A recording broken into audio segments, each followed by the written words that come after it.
Somebody tweet a link so that I can. Working on it. Hey, everybody. Welcome to the Ratbaggers. The Ratbaggers. The Ratbaggers. The Bat-raggers. We will get started momentarily just as soon as we finish Updating Twitter. socializing. Yeah, my phone is dead. I am the worst at sharing links, but hopefully my people are here. I'm a marketing professional. And roll. I have advantage. If anybody is hiring a senior level marketing position, I am available. Ready and available. I'm ready and look at me. I'm doing social media marketing right now. Always be promoting. It's me. I'm doing it. Is that what Twitter looks like? This is what Twitter on. Sorry, I never used Twitter. This is what Twitter on night mode looks like because people who use Twitter in day mode are cops. You realize that I'm considering putting you in charge of our social media operation. Wait, really? I can sure. certainly try. I've done Facebook pretty well, for my Twitter video game has company, day and but night. Yeah. Night mode. Is the night mode the enemy of the day mode? Just give me a tutorial on Twitter. We'll figure it out. It'll be fine. All right, we're posted to our Facebook page. Yeah. Beautiful. Are we ready to roll? Also, Liz, I really appreciate your adamant position on night modes because I share it because everything should be black with white text. Everything should be black with white text, and if you don't believe that, you're a cop. That's real. And if you're not a cop, you're wrong. That's true. No true copsman fallacy. It's gonna be a lit night, everybody. All right, we good to go?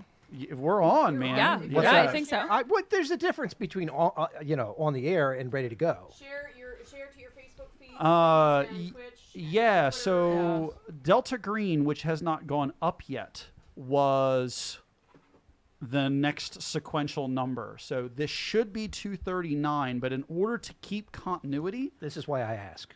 I would have to post that. Yeah, so this would be 240 because we did officially number the episode that is not up yet, 239. So Okay, this would be yeah, that's 240. So I'll have to put that up tomorrow, I guess. Sure. Yeah. That's one of our extra episodes. Oh, God. We're back to two episodes a week We are again? not back to 2 episodes a week. All right, well. We're up to 3 episodes every 4 weeks. I'm ready to die, so. 290? Whoa, you jumped 240. 240. 240. Yeah. Again, this is why I asked. Where did all those other episodes come from? Guys, get Hard ready. work, baby. All right. Welcome to the Play Better Podcast. Tabletop Played Better. Episode 240. Once again, it's time for another Let's Play Better. This time out, Dungeons & Dragons 5th Edition. The Ratbaggers. Episode 1, Season 2. What the hell do we do now? I'm Cameron McNary. I'm Ryan Seguin. I'm Molly McClanahan. I'm Nerissa Hart. And this week... Excuse me. Oh, you missed an intro. I'm sorry, it's a rhythm thing. And we can't go back now. That's Yes, we can. We literally can't did do that last wait, time. podcasting business. Say your name. I'm Cameron McNary. I'm Ryan Seguin. I'm Molly McClanahan. I'm Nerissa Hart. And I'm Liz Brink, star of the show. Fuck yes. Go Queen. Slay Queen. So, our premiere episode of the Ratbaggers was a tremendous success as an hour and a half of quality podcasting, twitching radio content. However, it did not go so well in terms of gameplay, in terms of the actual playing of the game, because I, with a minor assist from Nerissa, managed to pull shit completely out of whack, and Ryan had to bring down the DM hammer at the end very hard, which when when you style yourself as the Play Better podcast and consider yourselves to be models of good play, I had another midlife crisis over it. I think that's not too extreme to say. I was down in the dumps about it quite a bit. Ryan's okay with it. So I'm your DM. I'm not qualified to handle any other emotional states unless they're fictional. Then I can handle that. So what we are going to do here with our second episode is the thing we do here at the Play Better podcast, which is to show how you play better. We're going to have the conversation to make the game, get the game back on track, and set it up for success in the future. We're going to talk about what happened last week, what we would do differently if we were to do it again, and we're going to talk about the campaign and the story we want to tell, and setting that stage and getting everybody on the same page going forward. We may get to some actual Ratbaggers play or not. It will just depend on how the thing times out. But yeah, if you guys are out in the chat and you have an opinion about what we're talking about, please feel free to chime in. This is actually going to be one of those episodes where we will be free to listen to you lobbing things at us. Yeah, so, Ryan, what happened last week? So it's a really good question. Like I had done a very like rushed thing where I was like, okay, I'm going to design the first area that they're clearly eventually going to end up at. And, Which was the first dungeon Lady... after you talk. No, the thing after her. Yeah. Okay. Yeah. And I had not designed you guys getting to her because I had just sort of assumed that it was just going to happen. I was like, oh, I want this to be organic. I want them to have agency. They can decide how they get there. And and I realized that like I didn't provide enough structure to be like, this is where we need to be. And because I was like struggling with this, like, oh, I don't ever like to control people's characters ever. Like I consider it poor form, like to even use words that describe what someone's thinking in reaction to something. Like say, for example, like you pick up a rock.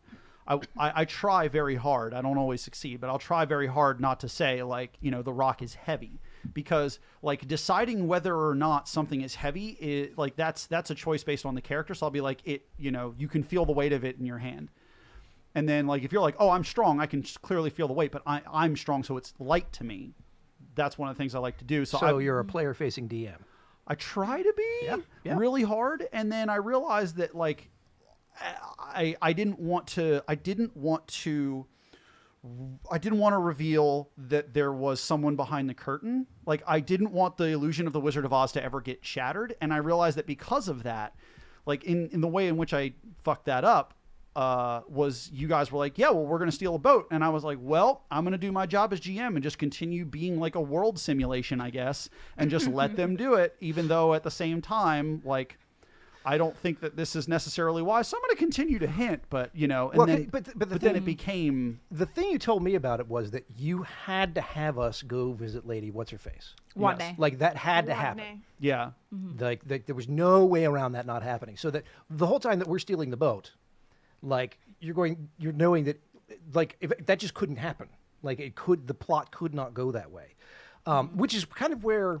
I know it may have looked like from the audience's perspective that I was just being a total dick and pulling the entire story off kilter. And I was hogging the spotlight. That I will not deny. I tried to share it a little bit, but I'm not very good at that. It's a Cameron McNary feature. We'll try and get you over that. Depending on the operating system, yes.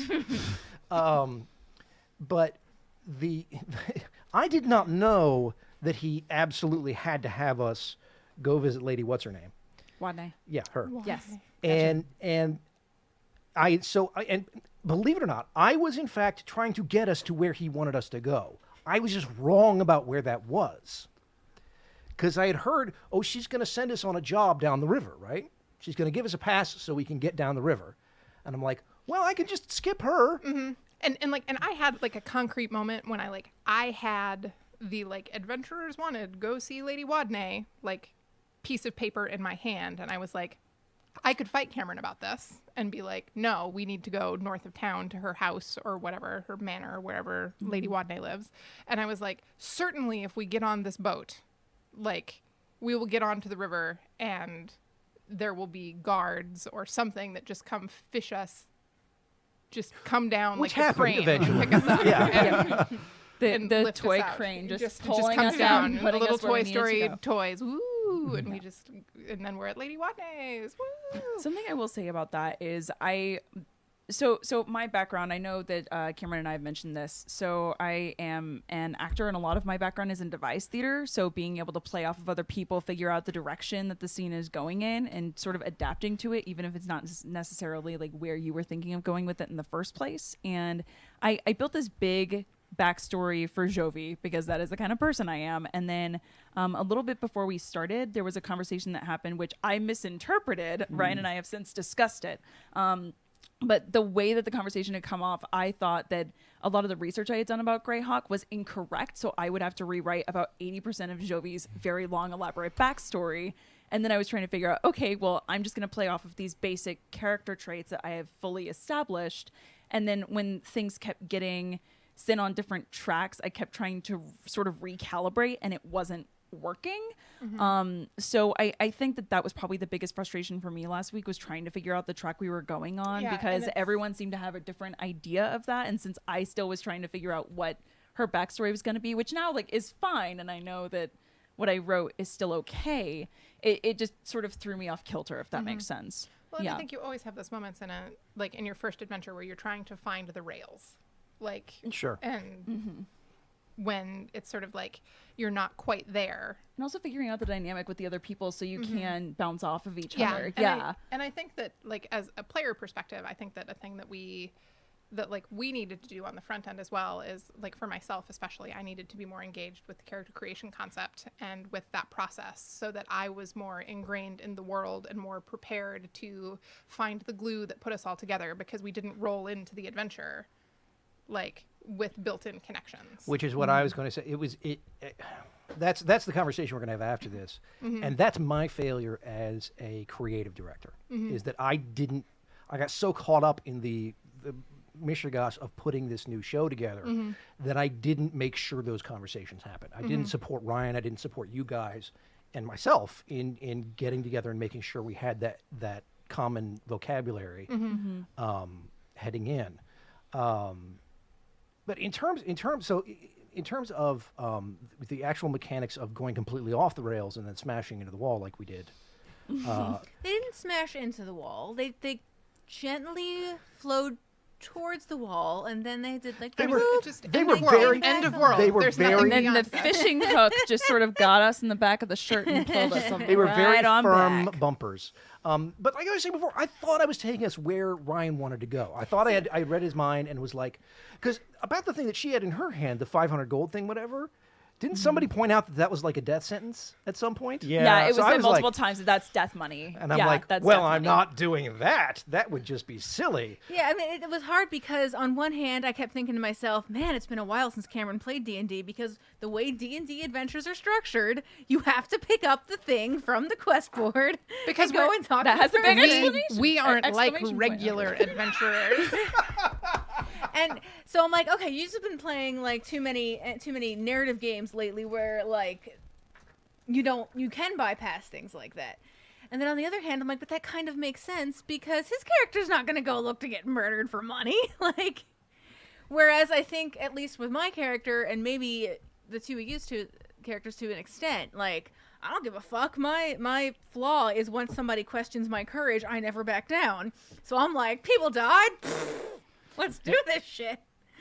So trying to I couldn't figure out how to convince people that was a great idea that would appeal to their particular characters. See, if you had done that, so okay, as far as like personality traits, ideals, bonds, flaws, which I'm sure that you guys will see at some point. I know we had talked about some sort of scans of character sheets, things like that. One of my personality traits is the best way to get me to do something is to tell me I can't do it. Like, she is very Marty McFly in that way. I know we haven't seen that much of her, but I think that if it had been a challenge of like, what, you don't want to take the death quest, then immediately she would have been in. Someone's afraid of the death quest. Yeah, exactly. So yeah, I think that's just another like figuring out the dynamic. But Yeah. the good thing is, I think that now that we've gotten to see these little peaks of who each other are, like I already have ideas of how I want to interact with each of you, which is a really cool thing.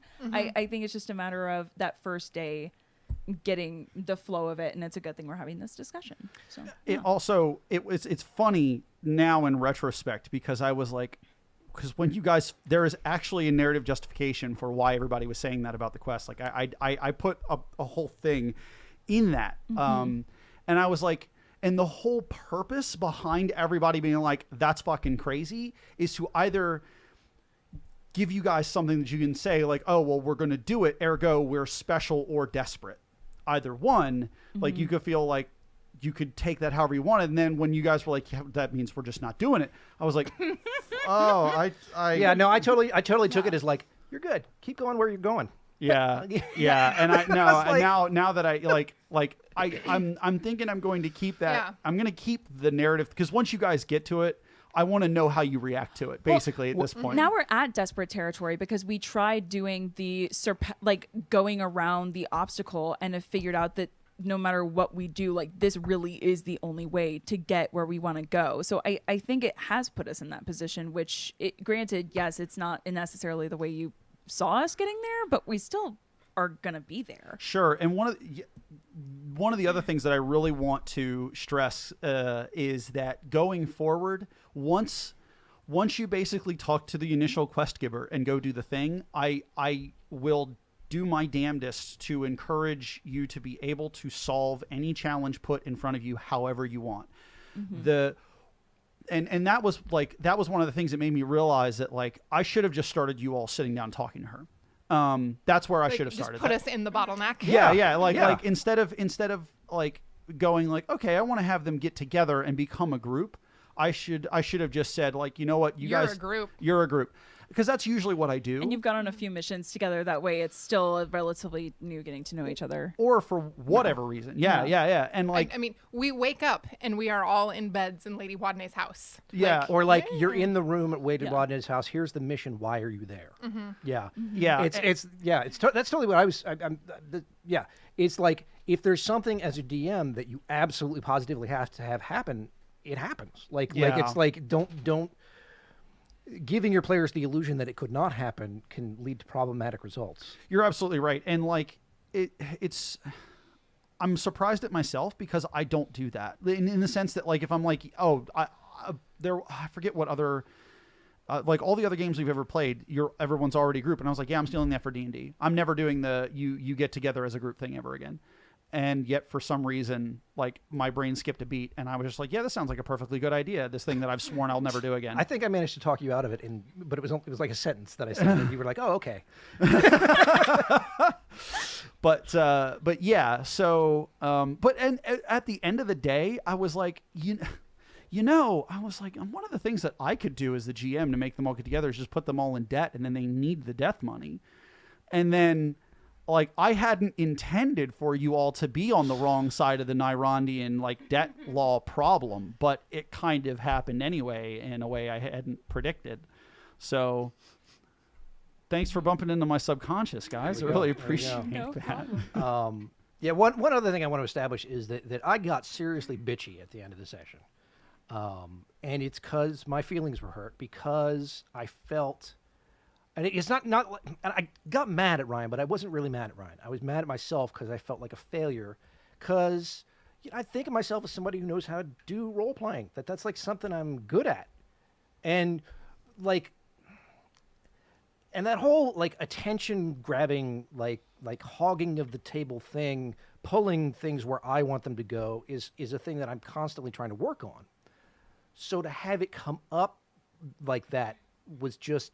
It was hard. And like there was a moment I looked over at you and you're like, apparently we're on a heist now, and you're all annoyed. And I'm like, I know, right? Ryan's not going with it. And then to realize in retrospect, oh no, asshole, she was pissed at you for pulling. Like it was just, oh God. I don't think I'll ever actually be able to listen to the last like 10 minutes of that session because I was so awful. I was just Well, and I think that like as a group, the thing that I would really like to see is for us to sort of hit a stride so that when we have moments like that we're going to talk about them in session, like as it happens. Yeah. We can hit In we can character, hit we can interact, and out of character, we can say, hey, I need a Zach Morris timeout.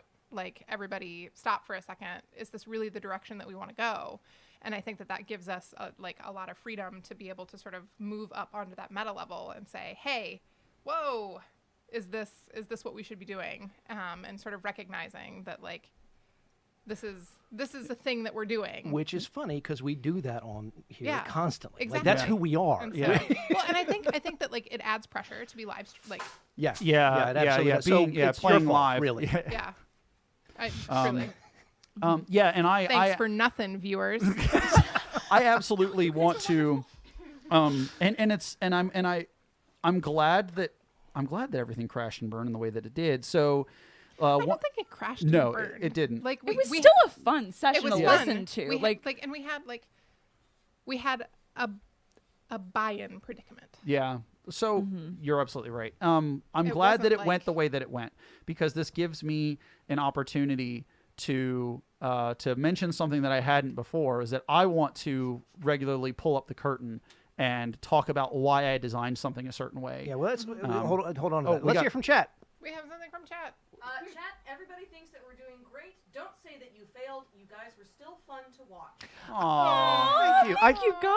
thank I you. failed forward. I think is what I'm saying. No, I'm not saying that. Guys, we can fuck up whenever Oh, we want. Molly It's went fine. silent. Wait, that's not what. And like I said, it was a successful hour and a half of radio and listenable. And I didn't say that I It's failed. I not the said cord, that it's her gain pot. I say that I felt like a failure. Talk about my game pot.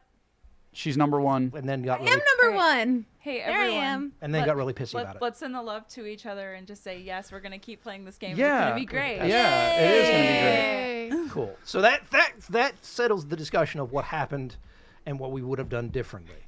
Now let's talk about what kind of story we want to tell, because we have not gotten together and really settled on what the Ratbaggers are going to be. We have a kind of vague idea, and I know Ryan has some very good ideas about how what he wants to create. But I want to make sure that we're all on the same page so that we know where the walls of the sandbox are going forward. And again, this is the discussion we should have had, like, I don't know, weeks ago. And it's totally down to me that we didn't. Anyway. Sure. So,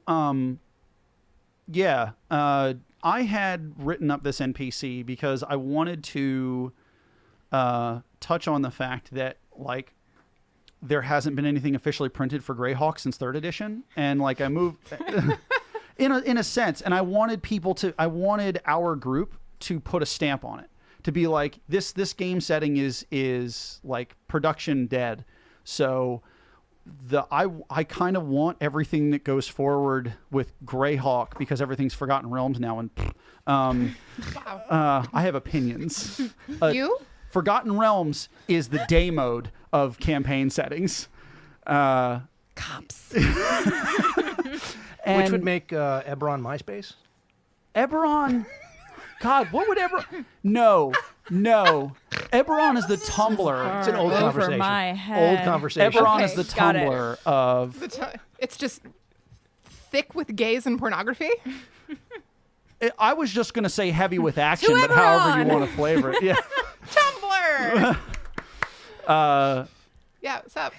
Shout out from Team Wyvern. We got a sign. Hi, Team Wyvern. No, that's my game company. Oh, that's Yay! awesome! Hi, Yay! guys. Howdy. Can I say I went to a barbecue yesterday and I was like, I'm playing a 5e game, everybody. I'm playing in Greyhawk, and one of the people was like, "What's Greyhawk?" Like a person who's like running D&D right now, and I was like, "You're a baby." Well, Child. in their defense, you don't have to be that much of a baby to not know what Greyhawk And is. so, but it startled me. So you're just old, is like what I mean, we're saying. yeah. They're I mean, real. Wizards has not printed Greyhawk material in I think 17 years, and I was like, well, it's my favorite setting, so, and I want to tell stories in it, and I was inspired because I was like, there's a whole bunch of stuff that has come out since 4th and 5th edition that just doesn't exist in that narrative, and I was like, well, then I can use that as a jumping off point. But I was like, okay, how am I going to let people make choices? And so Let's slow down there.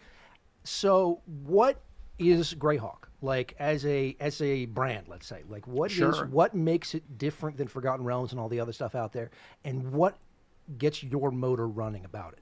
Yeah. Like, why? it is a universe in recession. Canonically speaking, magic is dying. So like even people who would be apt or naturally born with magic just can't access it because the weave is falling apart. There was a recent world war and everybody's just sort of poor in some way. And to me, it feels like it has a lot of open room to tell human stories. It's the gritty reboot. Because that Yeah. first part could be Dark Sun.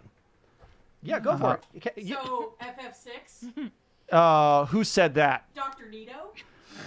Yes, you are. I don't know if I know you in real life. You know my favorite Final Fantasy game. Yeah. But you were saying, Cameron. I was saying the first part of that could be Dark Sun too, but that second part, I think that's closer to what it is. Say it again.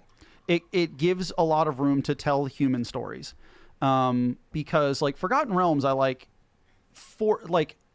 shit on Forgotten Realms a lot because it's fun, but I actually like it. Wow. Why did you lie? Oh, because Liz, it makes me feel powerful. Because with the realms, it's kind of a comic book, and I love comic books, but that's what it is. Like everybody is sort of, we're a hero, and I have +10 to jump, which means I can jump 20 feet in the air, or I have +30 to swim, so I can swim up waterfalls. We are heroes. So then, what's I right? extremely like your medieval times announcer voice. We So- used to do that so all you- the time when announcing a new All location, the like time. Womp So Thump. if Forgotten Womp Thump. so if Forgotten Realms is a superhero comic book, what is Greyhawk? That's a really good question. I don't know. Is it the Jessica Jones on fucking Yes. Netflix? Yes, it's the Netflix version of the Okay. Marvel All stuff. right, all right. Yes. We had Yeah. something from Yes. chat. Oh, it's gone now. But as they were saying, Eberron is the Instagram of D&D. That's never Oh. gone. Yeah, shitting on Eberron is never out of style. Yeah, that's never done.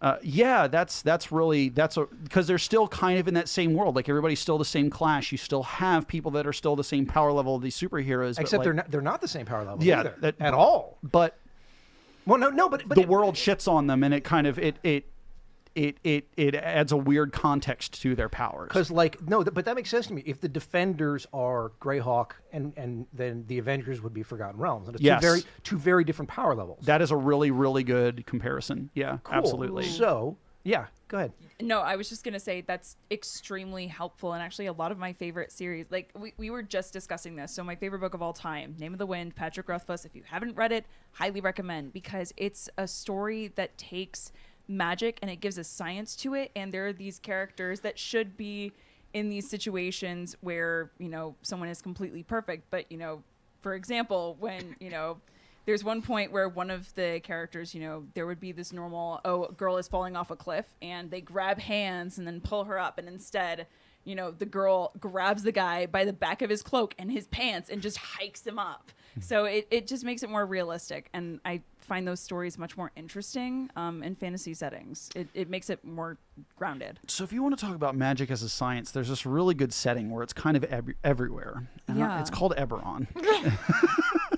I hear it's the Instagram of D&D settings. It's really showy. Yeah. I wish I could comment on this. I literally don't know what you're talking about. I'm sorry. This is It, Would you like a copy of the It was- Lightning Watchtower? It's true. Honestly, yes, it was so I the know year what you're talking about. 2003, and possibilities were endless. it's a campaign setting. Their wizards at one point had a whole They had a call. They had a call yeah.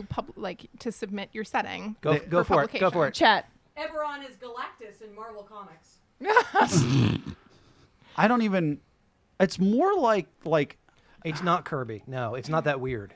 It's yeah. I'm trying to think like it's almost like the cosmic, like the not Guardians of the Galaxy. No, it's the 90s in comics is what it is. It's Just it is the belt. era. It is that's the 80s. No, it's pouches and edgy. I was gonna and say, how many pouches are there, It's the Cameron? Rob Liefeld. Don't do this to me.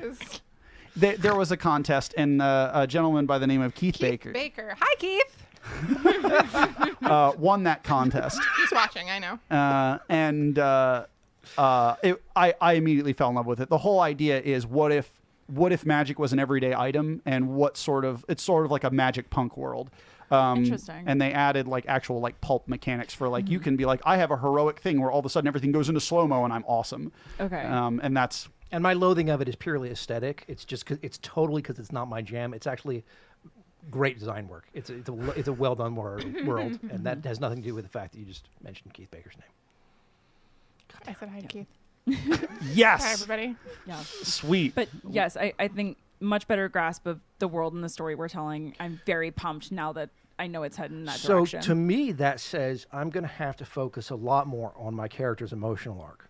Yes, please. That like I'm going to have one, Well, you don't always at all. Oh, Gail might learn that there's more than two emotions. What are the two emotions? Butts and And rage. Butts and rage. But hugs, hugs. She gives the best hugs. That's under butts.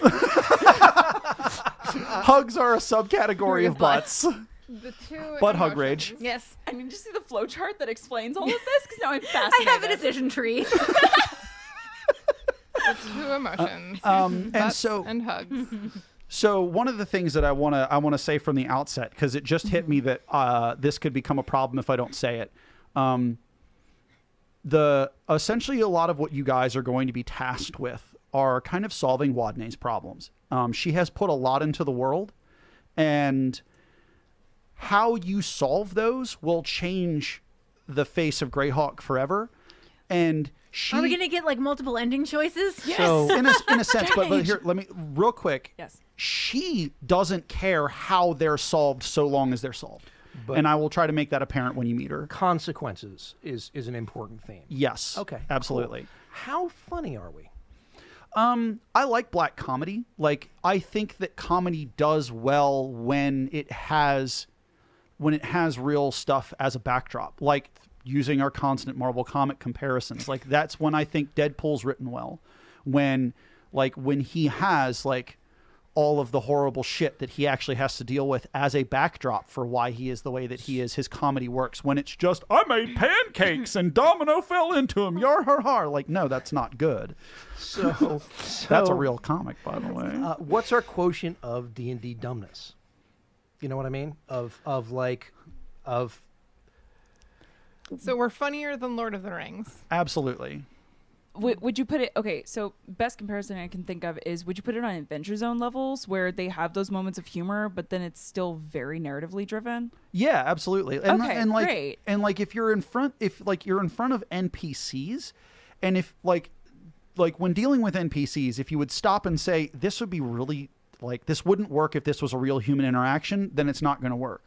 But if like there's explosions everywhere and someone's got a great one-liner, or they're like, well, I can summon, I can do something crazy that makes everyone laugh. That's great. But yeah, like when it comes to dealing with NPCs, I think the golden rule is, if it wouldn't work in a real world situation, I will have a hard time running it. I get that, but I'm talking specifically about that we've talked about it before. D&D dumbness. That kind of humor that emerges from the distance between the fact that D&D is a simulationist system and its limited capacity to actually simulate things. It's the I roll one on my charisma check. The orc falls in love with me. Yeah, I don't have any of that. Which is good to know. Yeah. So that is one other thing I wanted to bring up, is that I'm very adamant about the rule that 1s and 20s only matter on attack rolls, because that's the rules. And the reason for that is because if you have, like, to break down the numbers, if you have a +3 to something and the difficulty is 25 and you roll a nat 20, you fail. So I want to set that expectation, because it's like, you can't swim up a waterfall because you rolled a 20. You can't talk someone into killing their own family because you rolled a 20. You can't do something impossible because you rolled a 20 unless you have magical assistance. Well, and the same thing for a 1. Like, I'm not going to punish you guys if you're like, yeah, I tried to, smooth talk my way into this bar and I rolled a 1. Like, all of a sudden the whole bar isn't going to descend on you and be like, oh, you shit yourself or something nuts. It's like, no, you just didn't succeed. You say without magical assistance. I would like to be able to do things that are highly improbable. But still physically possible. Yeah. Because I want to be Sherlock Holmes in this. I want to be that eventually. I mean, not to start out with, but like that's the power level that I'm thinking. And that I'm absolutely fine with. It's the Legolas funky jumping up falling rocks perfectly. Like, that's never going to happen unless you actually have a spell that says you're Legolas for a scene. But if you're like, I have that. Oh, I'm really glad that you've mentioned that ahead of time. You know what's awesome? He has one that lets him be Liz for a scene. Yeah. Sorry, go on. Can I ask a follow-up question? Sure. We're talking about die rolls. So one thing that I was very surprised at. So the group I play with, we very much so base things on die rolls and seeing like how things play out based on that, like the successes or failures. And I know last time there were a few times where I was like, Wouldn't that be a knowledge check? Wouldn't, and just me personally as a gamer, I wasn't sure how much we would be rolling. So just going forward, how much is going to be decided just by the way that we're role playing and interacting, and how much of it is actually going to be decided based on our like on paper skill set? That was a big question I had. Fair, absolutely Yeah. fair. I take a lot of like gumshoe games have destroyed my desire to make people roll dice in a good way, I hope. Can you clarify that? Absolutely. I'm not familiar with the terminology. So in the gumshoe system, you only you only really roll whenever it's critical. Can I? Like, May I? yeah. Jump in on the gumshoe thing. So it's a rule system designed for procedural stories, like a cop drama, places where the PCs are going around getting clues, and much like in a cop drama, the police never show up to a scene and just don't find the clue because they failed their check. Like, they get the clues. It's all about what they do with the information. And gumshoe system says if you're there, you've got the skill. You say, I'm looking at this thing. You get the clue. Yeah. There's never like if you need to proceed through a dungeon or something and there's a secret door, I'm not. And you're like, oh, I look for secret doors. I'm not going to make you roll for it. You'll find it. Unless, of course, there's like, it's an optional thing that has like treasure in it or something. If as long as it doesn't take away from you being able to interact with the story, I'm not going to make you roll for it. If it's essential great. to the story, you're never going to miss it Yeah. because you rolled a 2. Yeah. And skill checks become like spends in Gumshoe, where they're an opportunity for your character to be awesome. There's a spotlight on you for that moment to fail or succeed. It's a lot more of us puzzle solving rather than having to rely on the numbers that the dice give us. Yeah. Okay, Well, great. and the dice become it's not something you rely on. It's as much as narrative hooks for you to tell stories on top of. Like, you roll a 1 at a critical moment, and you're like, how do you fall off the cliff? Like, what are the consequences of that? Because And how does it affect you after? Right. Yeah. Right. Yeah, and one of the other important things is that I don't like turning someone into treating someone as though they're all of a sudden like untrained in something if they roll poorly. Like, say for example, your cleric is trained in religion, and somebody walks up with a symbol of one of the gods that her god specifically hates. There's no way I'm going to make her roll a religion check to see if she recognizes the symbol. She'd be like, Zerbo, fuck that guy. Like, he's trying to turn the free seas into a capitalist hellscape. Fuck that guy. Eat the rich. Yeah. But if it's like, oh, there's a god that her god doesn't regularly interact with, sure, because roll for it. But yeah, there's never gonna be a point where you're like, I roll a 1 and like, I'm still, if it's something you're trained in, especially knowledge skills, I'm probably going to say, well, you know this much because you would know this much without rolling. So just because you rolled a 1 or whatever doesn't mean you all of a sudden know less than someone who should be able to take on X thing. Great. Okay. So Awesome. yeah, I can't think of anything else. Well, let's talk about characters now. Yeah. Let's talk about how we want our characters to fit into this story we want to tell. And so I was thinking, if it's Jessica Jones, then that means it's about the emotional arc of each of our characters, and which gets me thinking. So all right, I'll start. So Realquest is like if Sherlock Holmes decided to work as a consigliere for Moriarty's organization, and it's been doing that for like 60 years, and is cored out by regret and a lifetime of doing this. Like, it was. And he's only level 1. He's only level 1 because he has let his skills atrophy. Like, he used to be the shit. Mm-hmm. And it's not just letting skills atrophy. It's also like he's calcified as a person. He's rusty. He can't see. As a halfling. Yeah. What about it? Nothing. What? You got problems with my choice of race? Not at all. Okay. I would never. I'm a dwarf. Small folk unite. He is not your typical halfling. Mm-hmm. He is very much a He's not like a regular halfling. He's a cool halfling. How did you know? But I think I want to have him start off being very much motivated and ruled by guilt and fear, Mm-hmm. moving towards So what has him in action again? Because he finally decided to do something, and something good.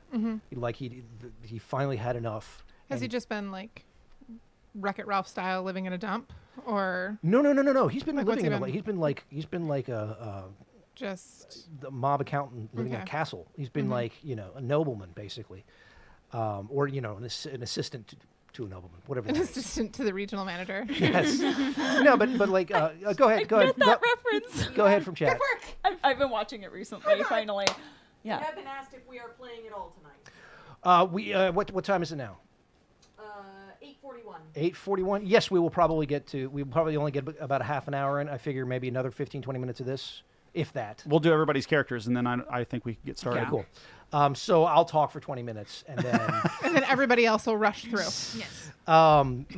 what was the question? I forgot the question. I just wanted to know like what brought you back to adventuring. Oh yeah, after yeah. Your So skills had atrophied. he I haven't decided specifically what it was, but there was something that was the straw that broke the camel's back, where he basically embezzled an insane. Go ahead. I have a request to make. What? Do you guys feel comfortable having this discussion in character so that everyone has that way that they got to know each other? So that this could be that moment where you guys are all sitting around right now with your fines. And like, if you don't want to do that, that's okay. But I would love to hear, like, in a character's own words, who they are to somebody else. Yeah, this is actually helping me. Okay. Yeah, and again, and this again would be a behind the curtain discussion. Like this is normally something you wouldn't put out there. And I mean, if you guys don't feel the need to discuss stuff like that, but I'm just realizing out of this, Real Twist was really underdeveloped. And I want to make sure I I've got- like this as a lead-in to that scene. Okay, sure. And so like which might not happen today, and But like anyway, so he embezzled just an insane amount of money, managed to lose it, or I don't know how, but doesn't have it. So now he's on the run, being hunted by the people who wanted the money back. And so right now he's reacting out of fear and guilt and regret. And I want to move towards what are the opposite of that? Confidence and what's the opposite of regret and guilt? Acceptance. Yeah, we'll go with that. Yeah, cool. So if this exercise works for everyone else, I am 100% for it. I am such a huge anti-spoiler person. And, well, it's not just that. So I'm a huge anti-spoiler person. I find it much more liberating when you get to know a character and then you find out stuff about them later. But also for this particular character, the way she is built, there's so much there that, like, has to come out in game. And Yeah, I don't think- okay, which so I I have discussed with a Ryan. question. I have a question then. Yes. So without divulging too much, this is the thing. That, Okay. so Yeah. recently, a good friend of mine, Jamila, talked about a fiction writers workshop that she went to, where they talked about condensing their characters' motivations into a single verb, as a way to like define and figure out the way that they would act in specific situations. And so, like, what is Jovi's verb? Like, and the Are example you saying for me being, overall arc or just in Just, specific situations? like, but just like generally speaking, like, and so we talked about it as like us as people, and like Liz curates. But that is my verb. It is a thing that I do. I curate experiences. I curate friendships. I curate meals. This is like it's a piece of who I am, and it's like my central driving motivation. And so, without like giving too much away, Yeah, chat. What's up? Asking if the other two ladies, so Narissa and Liz, do you have another podcast that you all regularly do? I mean, I would not Because be we want opposed to go listen to to that one instead of this. No.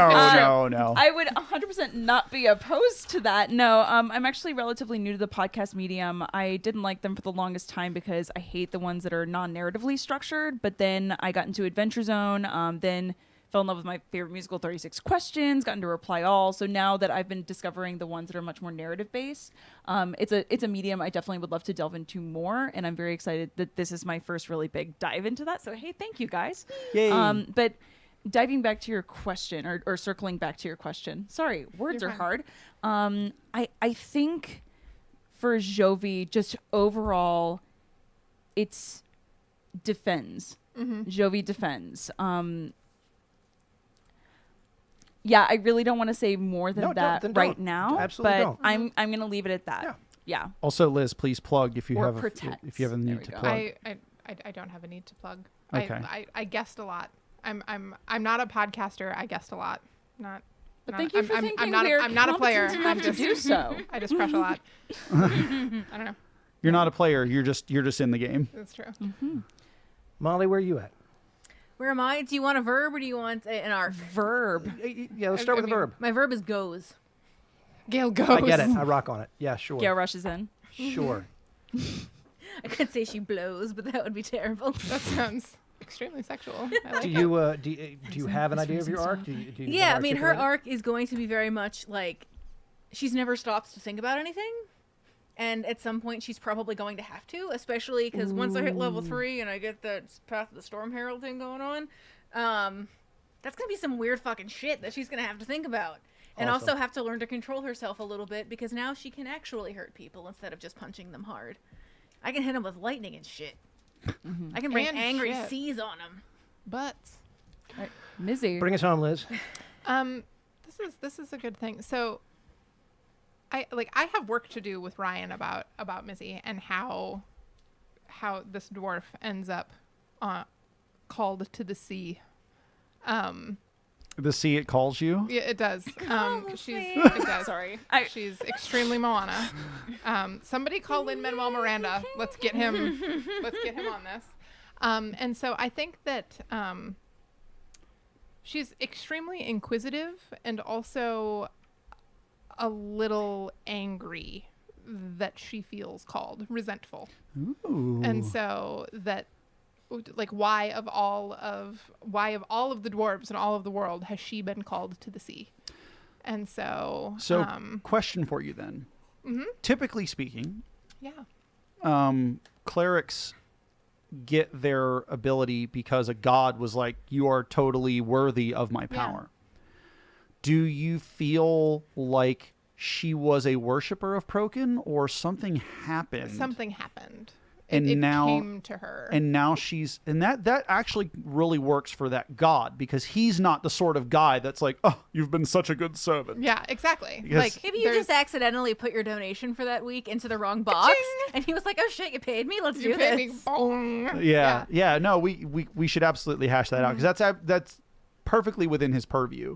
Is like, yeah, I can totally see him being like, oh fuck, I totally set up like a rule back when I was creating the world that said if someone does these certain things or like you could You're the just chosen one. he's like no you I'm hit coming. you hit the correct if statement in Yeah. the world simulation basically, and he's like, oh well, This is the sea. It calls it you. calls me, and so like, Yeah. and so I think that Mizzy resents. Resents. I think That's interesting. it. I do. Oh my Oh, god. and I can try to get you to like the sea. I really I'll be like, I don't Splashies, even know how to swim. Oh, guys, I'm excited to adventure now. Oh, Let's do it. Realquist observes. Nice. All right, cool. God. So for those of you that this is not your jam, thank you for your patience. For everybody else, hope you got something out of it. We're going to start actually playing now. yeah. Gail Take it away, goes. Ryan. So Oh, do I get a character sheet? we printed one, I forgot that you forgot your character sheet. Productions on that, but it's okay. We saved our sheets in Dungeons and Dragons Beyond. which is awesome, by the way. Yeah, we specifically saved our sheets so that if there was any sort of production mishap. Okay, I'm going to disagree with you on this. So it is great if you start your character sheet there. I built Jovi and I was so excited about her, but I used the money payment system, etc. I already had all of the items that she had built in here, and then on D&D Beyond, you have to put in either I am going to take the starting equipment or I am going to now roll through the system how much money I have. I didn't know what my starting money was. I just knew my starting items, and it doesn't let you just input them, and some of the things are homebrew that I discussed with you. So like I believe her sheet if doesn't you- work in I believe D&D if you Beyond. click the homebrew thing at the beginning, You can do that. you can just enter. I did, and even then, it still was being weird with me. So like, she has the hook sword, which isn't technically part of the system, so I can't enter it into D&D Beyond. She with the money I had, I bought Dari. Well, you even should though- be able to do it- that going forward, though, because otherwise, how would anybody ever, get stuff leveling up? Yeah, I'm gonna try and enter that stuff later on. So again, if those character We'll figure sheets, it like out. the digital sheets, get shared, I apologize. It's not gonna be accurate. The scans will be much more accurate because I keep a lot more on paper. It's all good. Yeah. Yeah. We can work that out. But so I am going to assume, for the sake of getting to the place, unless any of you have anything that you want to do in between. I actually want to steal a boat. God damn it, you got here first. Oh! Well played. Yeah. Dave, I could feel it. I could feel you. you all Beat you to the float up punch. into the sky, and a voice just says, "Please don't." Scroll from the sky. You're all dead. Roll up new characters. If there is, I want to give you guys a chance to be like, oh, well, okay, I want to stop and grab something from a store. Like, if you want to get anything before you go, because This is my favorite thing. Is everything that's on her character sheet, and I'm like, like if I have equipment, I'll figure it out later. You know what? You know Like what? I probably have that, right, Ryan? yeah, sure. If you want to stop by a 7-Eleven and pick up a sword, Taquitos. If we're doing a prepping montage, I would actually like to purchase a set of leather armor. if you have the money for it, go right ahead. Sure, I do. Totally. Makeover. Do you have armor already? No. Oh yeah, then yeah. Yeah, this is him like admitting to himself, "Oh God, here we go with the adventuring thing." Like, You're welcome, everybody who got a Clone High USA reference. Shout out to Canada. There we go. I'm sure they'll say thanks. Thanks. Can I look and see if another shop has a second hook sword? Because I only have the one, and I desperately want to be able to use the feature. So What's a woman to do with but one hook sword? right? And okay, so the rules that we found for the hook swords are fucking badass. What so the fuck if you is a hook sword? if you don't know what a hook sword is, so sometimes they're It's called a sword tig- that's a hook. Well, sometimes they're called presume. tiger hooks or Shellen twin hooks. So Okay. basically, it's a sword that comes up, and then the outside is sharpened, Mm-hmm. but then it hooks inward, so you can use it for maneuvers just as far as dexterity is concerned. So like tripping or like swinging on a branch, things Okay. like that. You can also attack with the pommel or the handle Mm-hmm. because it also has spikes there, which is really cool, and it makes for interesting close quarters and long range combat. Yes. So Oh. for production has just pulled up a picture. If I you like have that. two of those, you could make a mean omelet. If you've played Mortal gonna Kombat, say. Cabal uses hook swords. yes, and that's why I mentioned jet. That's why I mentioned. Thank you. That's a reference I get. That's why I mentioned Jet from Avatar: The Last Airbender in the first episode, because ever since I saw that, I was fascinated by that combat system. And basically the rules I found for this weapon are that if you have two of the hook swords, you can actually hook them together, and it does slightly more damage, and you can get reach on it. So I definitely want to use that. So can I find a hook sword at any of these shops? Like I'm thinking I don't have any reason to say no as to why you can't have another one if you can afford it. I'm just thinking that they're exotic and they'd be a bit weird for Wampum, but at the same time, Wampum. I'm thinking to myself, I have no good reason to say that you can't find another sword. Because they're not. Yeah, absolutely. You can find another hook sword. I purchase a flag of the city of Wantham. You know what? You can design it, Liz. The city of Wantham can be whatever you imagine. Wantham. This Wantham. I'm gonna buy a treat for Dari. You find the animal Are treats. we keeping track of money? You can't buy That's magic. a loaded question, you son of a bitch. I was going to the chart to specifically look up how much a rapier costs, because that's about the equivalent. So yeah. I would say you probably want to keep You're a- track of your gold. This tuner. game doesn't have gold costs for magical items, thank fuck. But yeah, I think that you guys if I would like to be able to give you money and then have you have fun with that. I would like to have that as a reward option. So if you're not keeping track of it, then I Are can't we use it keeping as a track of reward. I encumbrance? actually can. I always waffle on encumbrance. Everybody say hi to my friend Jason Carlin. Hi, Jason. Hi, hello. He's tweeting at us. Actually, I can't get it because if I were to go with rapier rules, they're 25 gold pieces, and I only have a remainder of 10 from my original build. So I will. Oh my wait. God! I loan you the money. Are the stats rapier or longsword? They're short sword. Well, then buy a short sword. Okay. Yeah, they're literally in the rules. It's like they're a short sword that does piercing or slashing damage. Then I have nothing, but I'm gonna get my fucking hook sword. Yeah, Great. they deal 10 with- gold Fucking pieces. hook I sword. Done. support you in Fucking getting your fucking hook sword. yeah, Hey, yeah. Cheap Gee, sword thanks. for fucking. Okay, I'm gonna say no to that. That's gonna be a hard no. What if it's What, you're just gonna fuck with your normal day sword? Like, that sounds like something a cop would do. if you're a day sword fucking cop, you have to say so if I ask. No hook swords at Pride. Side note: did you actually get a treat for Dari? Yes. Okay, we gotta roleplay that out, dude. Oh. Pumper! Pumper! I got you snacks. I got you snacks. And Jovi's gonna stop and look down at Dari, who tail wagging is just super excited right now. And Jovi just nods at you and says, "All right, go ahead." And he jumps up to you to get the cookie. You're getting snacks. You're getting snacks. And I smush his head all around, and we're best friends now. So that's awesome. So having that, I like to give people an option, because there's always that time when someone's like, fuck, I wish I'd bought X thing before. Like, oh, I forgot to buy arrows for my bow, or I forgot to do X, and I want to, and I always like to be. Are you down for a flashback? Where Yeah. it's like, I absolutely, like, we had an opportunity to do that. And Yeah. But sometimes I spend preparedness. yeah, right. Oh God, we need to play more of that game. Yes, we do. I'm Okay, out so we quit this. No.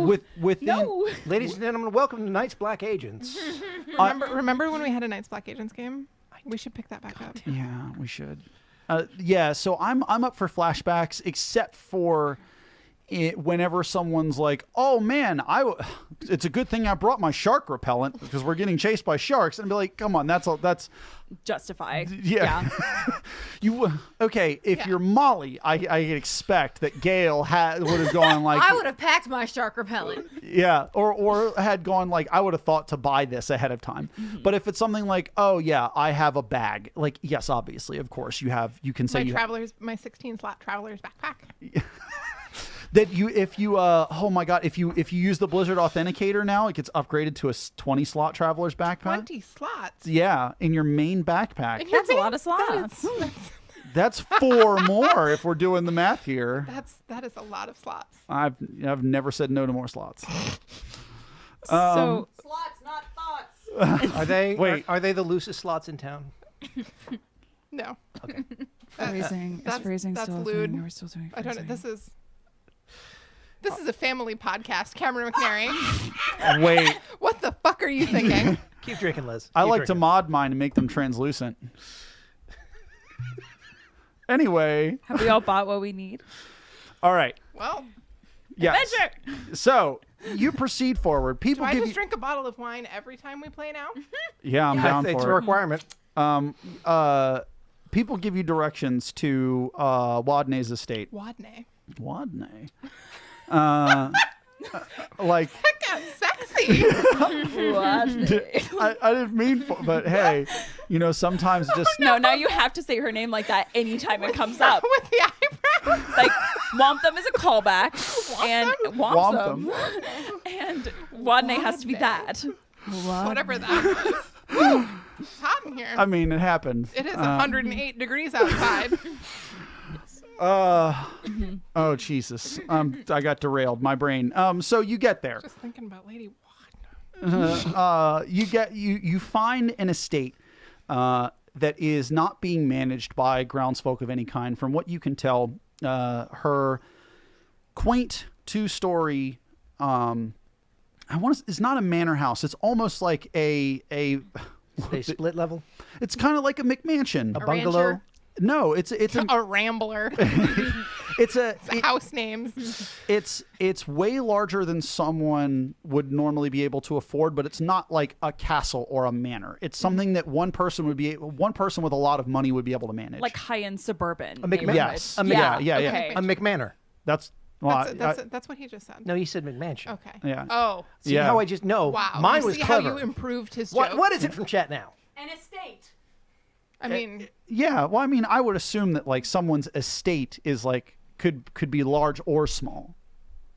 You could have a small estate. And it could I mean, be that's real. yeah. Could But someone with an architecture degree weigh in here? Because Could we get somebody? if you don't have an architectural degree, you keep your opinions to your fucking self. I'm gonna gatekeep the shit out of this. That's a good joke because you could have a gate on an estate. You're welcome, internet. I'm very clever. Liz Brink with the free jokes. they're like, hey, do you want to get rid of this? And like, no, I'm keeping it. It's a gate kept. So yeah. The How do we get there? it's like a 2-hour Smash cut. walk. So Uber. You would know that Hold it's on, about a 2 hour. I gotta get a lift. It's 4-minute wait.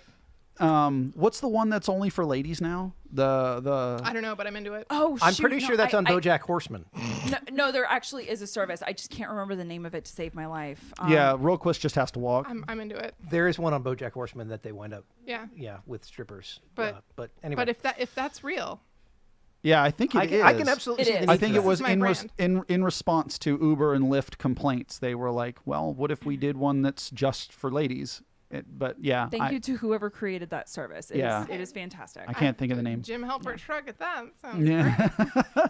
But anyway, it would have been about a 2-hour walk. So you all don't have I need to get my steps in. Yeah. Your Fitbit comes right out and it just says, "Oh wait, I don't have Which a way is to actually charge." her just like with paint, just like marking on her arm Every every single time step. she takes a step. I need a medieval Fitbit. I need somebody at the Renaissance, the Maryland Renaissance Festival needs to come up with that. It's just a leather wrist. It's just somebody who chases you around and you hire them for the day and they just Just count. a knife and you cut yourself. Ah! That No, it's not for psychological I only have reasons. 10. It's just No, to tell I only where have you 10 are. hit points. That's not going to end well, Cameron. this got dark, Cameron, real This really fast. did. Well, you said. Okay. Okay. So Sorry. get 2 there. hours. Yeah. 2 hours. So there we are. You find Lady Wadney is this. wow, that took a turn I wasn't expecting either. You're the one who made it sexy. Hey guys, remember when I said we were going to play? I lied. It's not happening tonight. I am playing. We get there. Here is the game that I'm playing. It's not just- Dungeons and Dragons. No, I'm throwing down with Lady So, Wadney. We're at Lady Wadney. This is Tumblr.com, thick with gays and porn. Okay, so we're at Lady Wadney's. I assume someone knocks on the door. Yeah, for real. I'll do it, and then I'm going to put Dari right in the front and tell him to sit so that the first thing she sees is his adorable Is a tongue good- sticking out Is face. a good doggo. He, Yeah. he's Is he best doing? Is dog. he doing the head to one side? He's just the best pupper. He's the best. Yes. Your dog adorably sits on this woman's front porch. She opens the door, and before you see a woman in her 60s who she's got what's the word I'm looking for, like copper skin almost, and wavy black hair that's graying in spots, pulled back, and her clothing is extremely vibrantly colored, with a lot of like superfluous trim and slashes in the clothing to reveal other brightly colored clothing underneath. And she's got like flowing robes. For anyone familiar with the cultures of Greyhawk, she's a Bakloonish woman, which they're not that common. They have a whole there. If you want to dive into it, there's a whole bunch of different people. But yeah, I don't expect anybody to know that. Well, I was going to say, just as far as our world, so we have some sort of comparison. What era and culture would you say the In clothes what are way should I be comparable to? racist to this woman? She like I mean, if we're to be reductivist about it, she is ethnically Persian, but her clothes are Indian inspired. Oh, see, but now not I'm quite. just confused. Okay, got it. But yeah, pre-Islamic Middle East with a smattering of India for the stylistic choices. Thank you. And Cat is on it. You really are. Jesus. Shout out for production. For production. thank you. Yeah, so she's Crushing it over she there. looks down, but her face is one of stern judgment as she Rude. looks upon your group, and she says, "Well, at least you weren't scared off by the letter. Come in." and she leads you into she leads you back through her house, which has a living room, kitchen, dining room that you pass by. You curve around the first floor, and she leads you into a large study. And in this study, there is a desk, but there are no books anywhere. It's just a ton of cultural artifacts that she has collected over her lifetime. There's a lot of what just looks like very well maintained and elegantly displayed knickknacks all over the place from all over the continent. She's a grandma. Yeah, she's. Yeah. We see a teacup set and the little like porcelain turtles. You know, It's- every grandma has the porcelain Like turtles. little, you know what little, I'm little talking kissing about. Hummel dolls. No, but Yeah, No, There's st- little it- steel children. you can. fishing. It's more Yeah. like somebody who goes to the Met Gala every year, right? Yeah. It's yes, but the air that she gives off is not that she bought these, but these are from her past. Yeah, absolutely. Okay. That she's not like, oh, I collected these. She's like, no, this was important to me at one point, so I displayed I it. did not collect these. I acquired these. Yeah, these were all mine at some point for whatever reason. And she sits you all down and she says, so, I can tell that you're capable because Because we Great failed judge to of steal a boat. character. no, she says, I can tell that you're capable Because we almost stole a boat. because you are not scared off by the letter. That was a bit of trickery on my part. Rude. Anyone not powerful enough to handle what I was going to set them upon would have just been absolutely terrified to look at the thing. What thing? She points at the letter that Mizzy Oh, had. I thought you meant that there was like another thing that we had to look upon. My Nope, bad. nope. Yeah. The thing tacked up on the bulletin board, Okay. as she points out, had an enchantment on it to keep anyone who would have been incapable of serving her needs to be utterly fucking terrified of the thing. He who is worthy to pull this push pin from this board shall become King of England. Precisely. Great way to decide a monarchy. It's a watery tart. Watery tart. Lying about in ponds. Distributing scimitars. There's no basis for a system of government. Precisely. Okay, so And she says, so. That's extremely clever. And she said, well, I have to be discerning. She offered us a beverage. No, Rude. that's extremely rude. she doesn't Like care. a coffee, a hot chocolate. She does water not give for off the an air of dog. welcoming in any way, shape, or form. She's not. She's hired no help. Queen of Pentacles. Bullshit. Yeah, she's not here to be Got like, it. oh, I'm doting on you. She's like, no, thank you. You're here. You're capable. I need you to perform Okay. a service. And So and tell me what like, this service yes, is. This is what That's- we need to know. Oh, it better be good. Yes. So, I have a time-sensitive matter that I have to take care of. How time sensitive is time sensitive? I would like you to set away as soon as possible, should you choose to accept. I need a small curio. It is, well, it will look like a necklace to you, and it has a gem inlaid. It is a diamond with a ruby around it, and it is kept in. Ryan Seguin is almost forgetting the name that he wrote down, but let me check my notes. Notes are good. Verisimilitude just ruptured. Notes. No. This is the note song. I need this from Hadarai Yaldrin's home. Now, he was an elf that lived far south down the river, and he was a bastard. Absolutely horrible man. Just a son of a bitch. Tortured the local populace, turned all of his serfs into broken slaves, and collected the suffering of others. He has a small perversion of what the fuck is the word I'm looking for? A museum in his house of Menagerie. a menagerie Let's of say what animal exactly is perversion a plural descriptor for? David Mole Rats. he collects. Perversion of sexy octopi. I was gonna say the men in my DMs. A perversion of DMs. He has collected fallen civilizations. I don't like this guy. He is thankfully dead. Oh, okay, excellent. However, his family that had been estranged from him for many years is going to do what horrible people do and come and attempt to collect his things. Now, his house had fallen into ruin. He had turned it into a horrible sunken mess. It is partially submerged in water.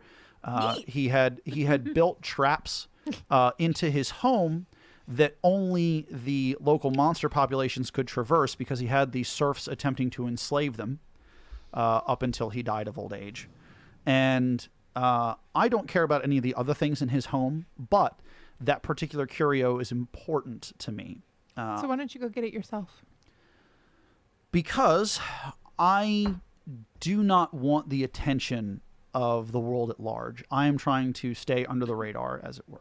That's not a phrase she would use because radar doesn't exist. I'm trying to stay out of the notice of the Circle of Eight. Who is the Circle of Eight? The wizards that run Greyhawk. Okay, and can I roll an insight check on her? I want to see just how fucking powerful she is. Sure. Yeah, absolutely. That would actually, I mean, you can roll insight. Powerful. She seems confident. I'll just give you that. Like, you can tell that she seems confident as fuck. Yeah, but I'd like to get a more precise track on that. Also, I have a D20 spinner ring. It's fucking awesome. This is gonna be my first official roll. Use it. I'm wearing mine as my wedding band. Okay, so that's a 10 plus. Married to a dungeon and a dragon. 12. Cameron Canary. You with a 12, you can tell she's extremely confident. Okay. Like gauging someone's like actual power is a bit difficult because she's not really displaying it anyway. But she is. You can tell it's over 9,000. Yeah. I was like, she is human, right? Yeah. Oh, absolutely. Okay. I just wanted to clarify. Yeah. Okay. Yeah. She is human. Yeah. And is there anything she's not telling us? A lot.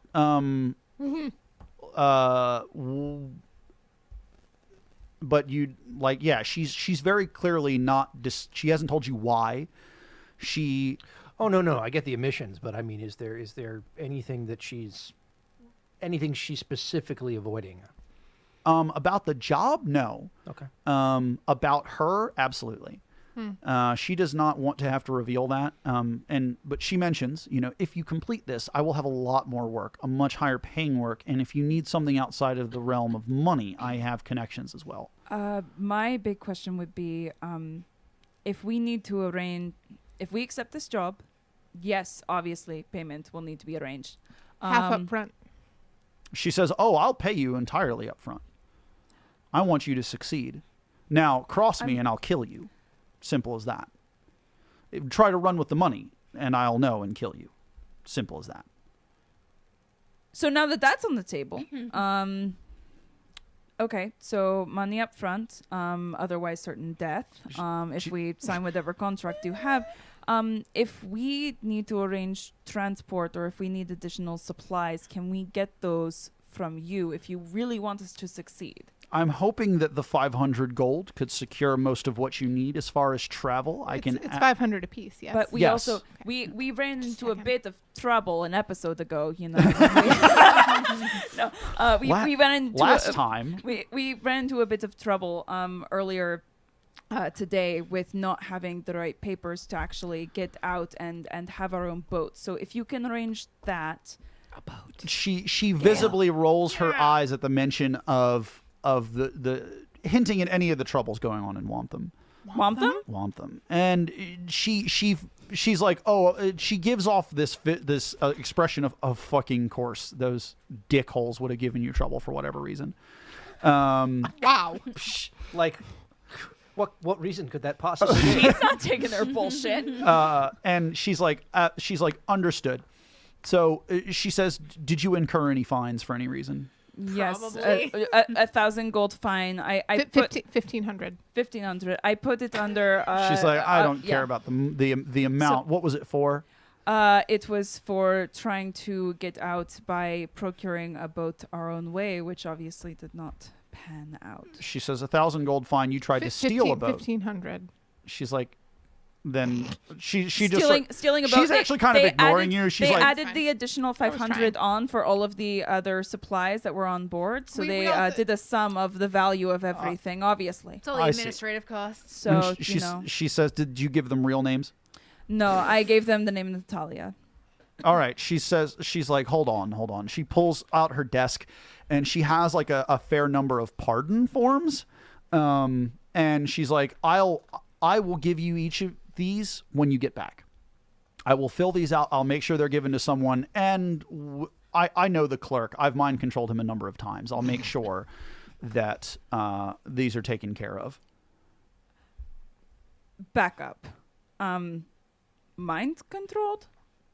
I am a powerful enchantress, yes.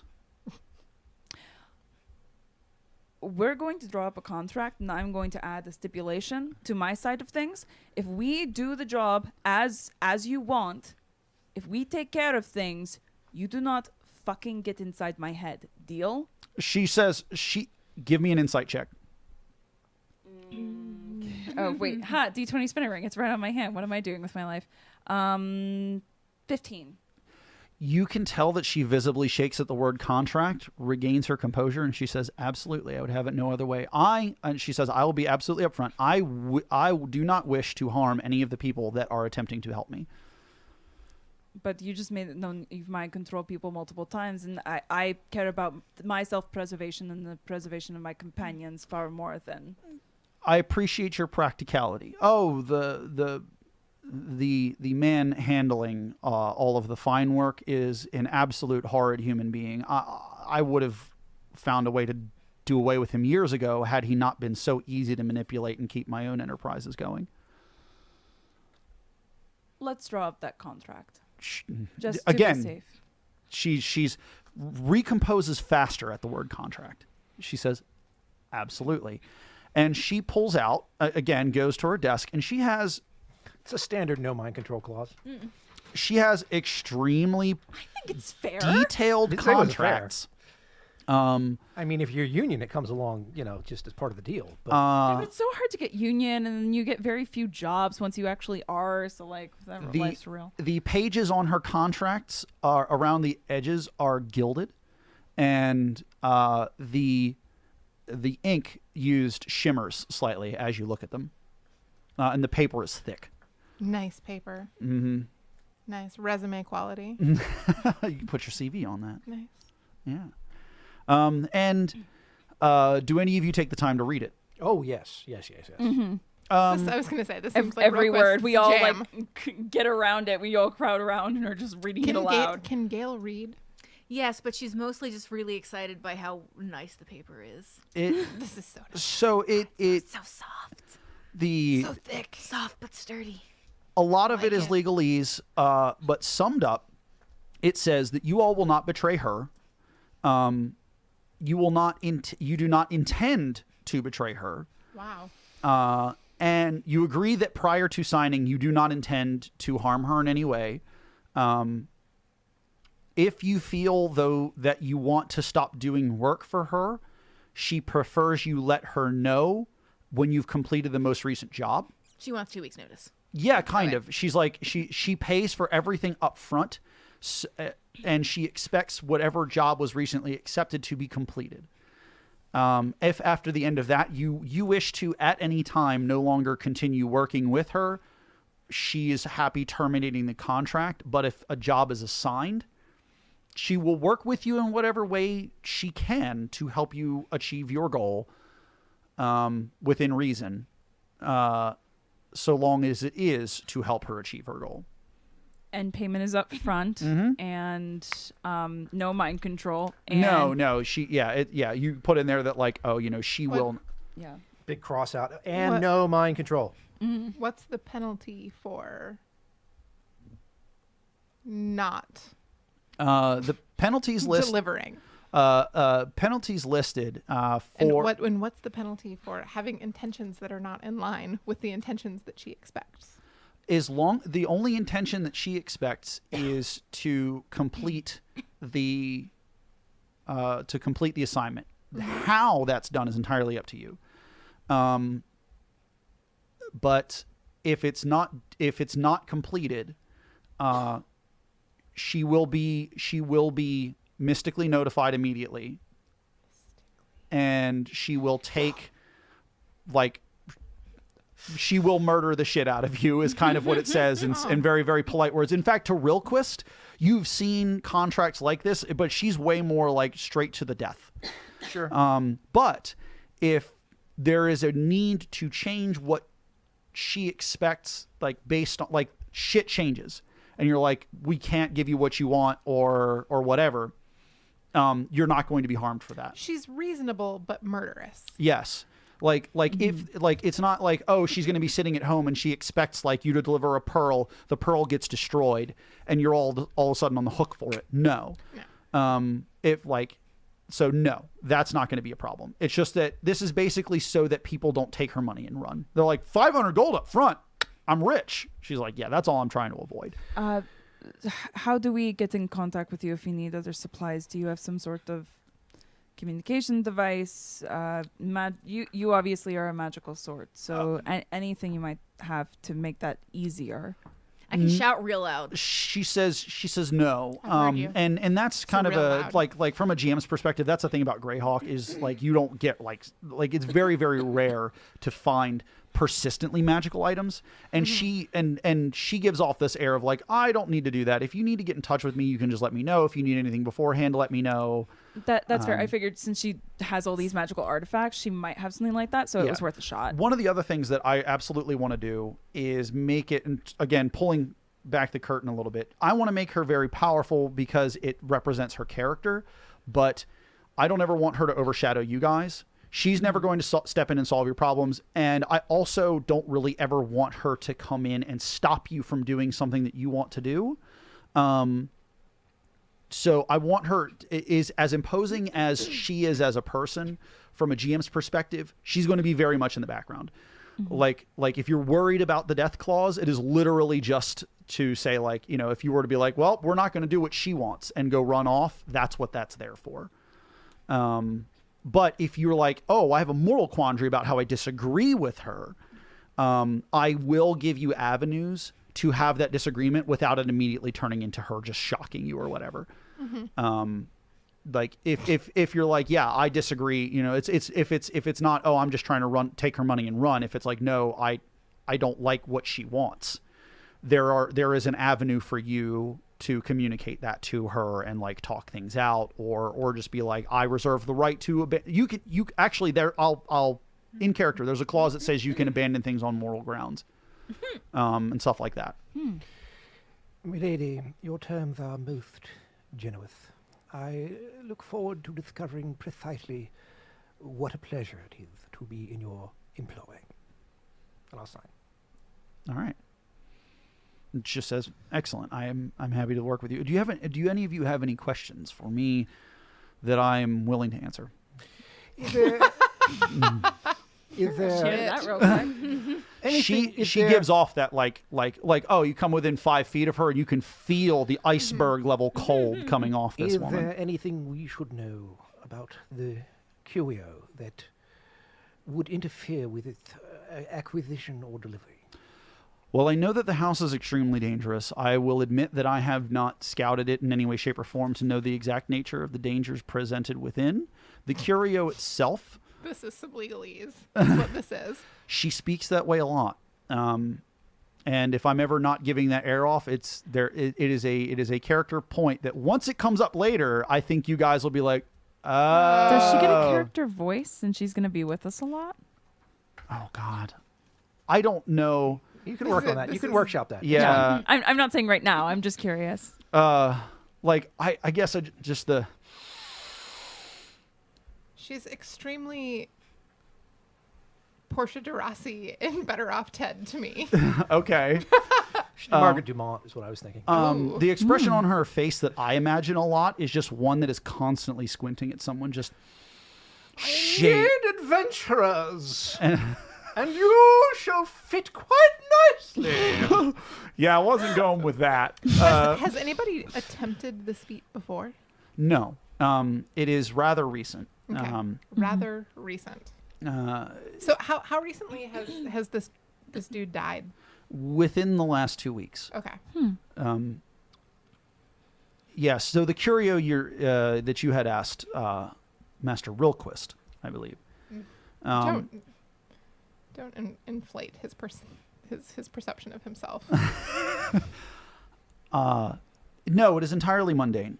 It is something that I'm going to use as a component for the next thing that I would need you to do. But I must admit that I am hoping that this venture will lead me to feel as though I can trust you with what that next venture is. But it is extremely close to my heart, and I wish not to divulge it. Understood. Mm-hmm. Would the state of the curio matter at all? If we are unable to deliver it in its undamaged state, would that matter? If you can give me most of the pieces, that would be fine. Thank you very much. Jovi's gonna sign, and then is there an inkwell or a ink pad or anything like that to sign with? So yes, she has the world's most exquisite quill and inkwell. The world's Dari most puts his exquisite. paw Smells only in the slightly of brimstone. inkwell, and then puts his paw on the contract. So Dari doesn't have to sign. But- if you want him to, you can. Well, as He's soon a as good- he sees, he's a good he's dog. a good boy. Yeah. He's That's a a- good boy. that's No, a good as, dog. as soon as Jovi signs, he would want to be in that too. Yeah. I'm not going to so. stop you, but one of the things is her inkwell is only quill sized. He wouldn't be able to necessarily fit his paw into it, but if you like, That's really adorable, though. I'm just picturing him trying to get his paw in and it not working. As soon as I had this job, I thought of you immediately. I knew you were a very good boy indeed. character moment for her. She is going to reach up and very gently put her hand over the inkwell to stop him. And she's going to very gently pat his paw. And she's going to say, I do not allow non-sentients to sign contracts with me. Jovi looks down, looks up, and says, but do you understand? He's going to be with me every step of the way. You are responsible for him. He is a creature in your charge. You signed for him, but I will not put that on him. He is far too innocent. And she gently sits him back down. She says, I understand your unity with your companion. I do not require his consent. Jovi shakes Wadney's hand and She will not take your hand. okay, so Jovi holds it out to shake your hand and sees the distance and goes, She says, I appreciate the formality and the kindness extended. It is not returned. I appreciate the kindness on your end, even if we still need to figure out how to navigate this, apparently. Yeah, she's iceberg. Yeah. And she gives off this impression that she's not necessarily, she's like, I don't want to be rude to you, but also the idea that I would touch you represents a level of intimacy and familiarity that I simply will not extend. I would never. Yeah, you're 10 steps removed from making skin to skin contact with Wadney in her perception. No, that's fair. And that's just, yeah, I didn't want her to come off as like, oh, fuck you. She's just like, no, there's a desk here. As you know, as they're signing these things, and I'm just kind of looking around, look at her. Is there anything about her or the house or anything that would indicate she's anything more than human? Give me a history roll if you have it. Not a raw int. Sure, raw int's fine. History is the skill that I use for political knowledge, social and like world knowledge, in addition to actual history. That's a 9. I hit a 15. You can. So I got a rock. you're not. They're like, man, this all this stuff is weird. A big rock. This is all very clearly not from this region. That's all you can tell. Like, I'm not from here. Yeah, you can tell. You, in fact, notice a number of artifacts that would be orcish in nature, because the dwarves suffered greatly at the hands of the orcs in the wars. There's the battlefields littered with their destroyed weapons, and you can see that she's got orcish cultural artifacts like brands for burning clan symbols into another orc's flesh, stuff like that. But just the head, not attached. But she's got it like displayed on one of those, little stands. So like respect. But you also then realize that she would have to have gotten that at one point, and the time in which she would have been able to get her hands on it would have been extremely dangerous. So you can tell that she's lived through dangerous things, so she must be capable of what she's talking about. But like species-wise, she's human. Those tall, lanky bastards when you see them. She's human. Yeah. But there's very clearly some sort of supernatural past here. So will she put us up for the evening, and then we roll out in the morning, or are we expected to depart immediately? She'll say, sure, I have a guest room. She says, since it is such a short walk, I would prefer to pay for your lodgings at a nice inn in town rather than you be in my home.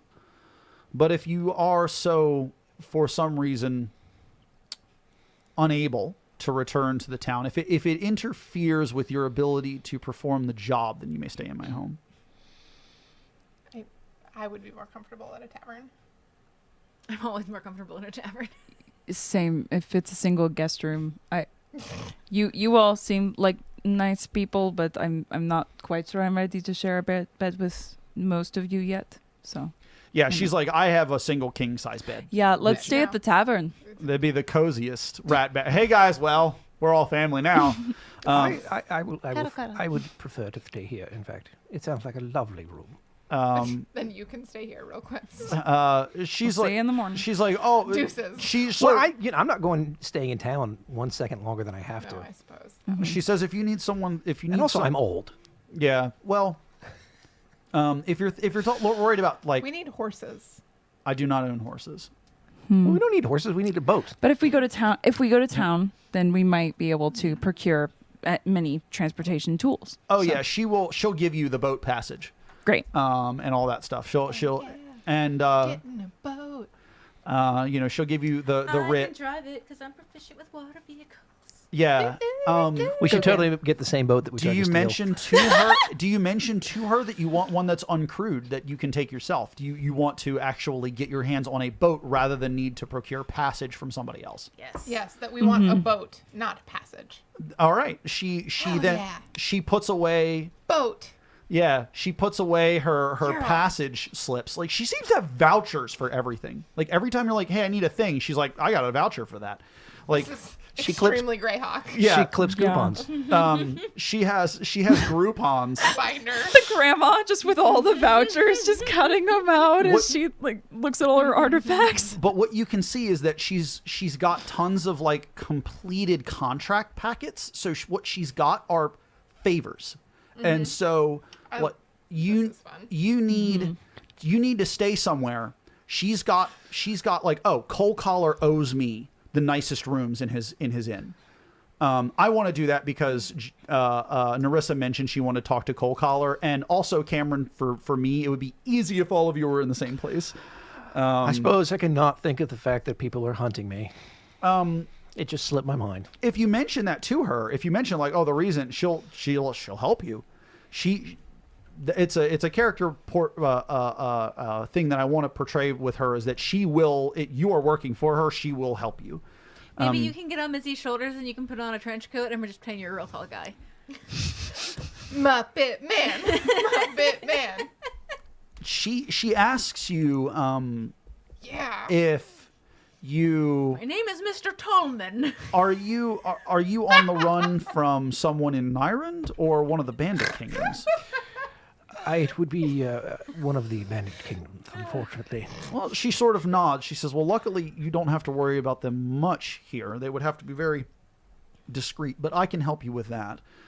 I'm not going... She's just going to look at you and be very plain. She says, if your compatriots aren't going to stay here, I would prefer you stay with them. Of course, I wouldn't want to put you out.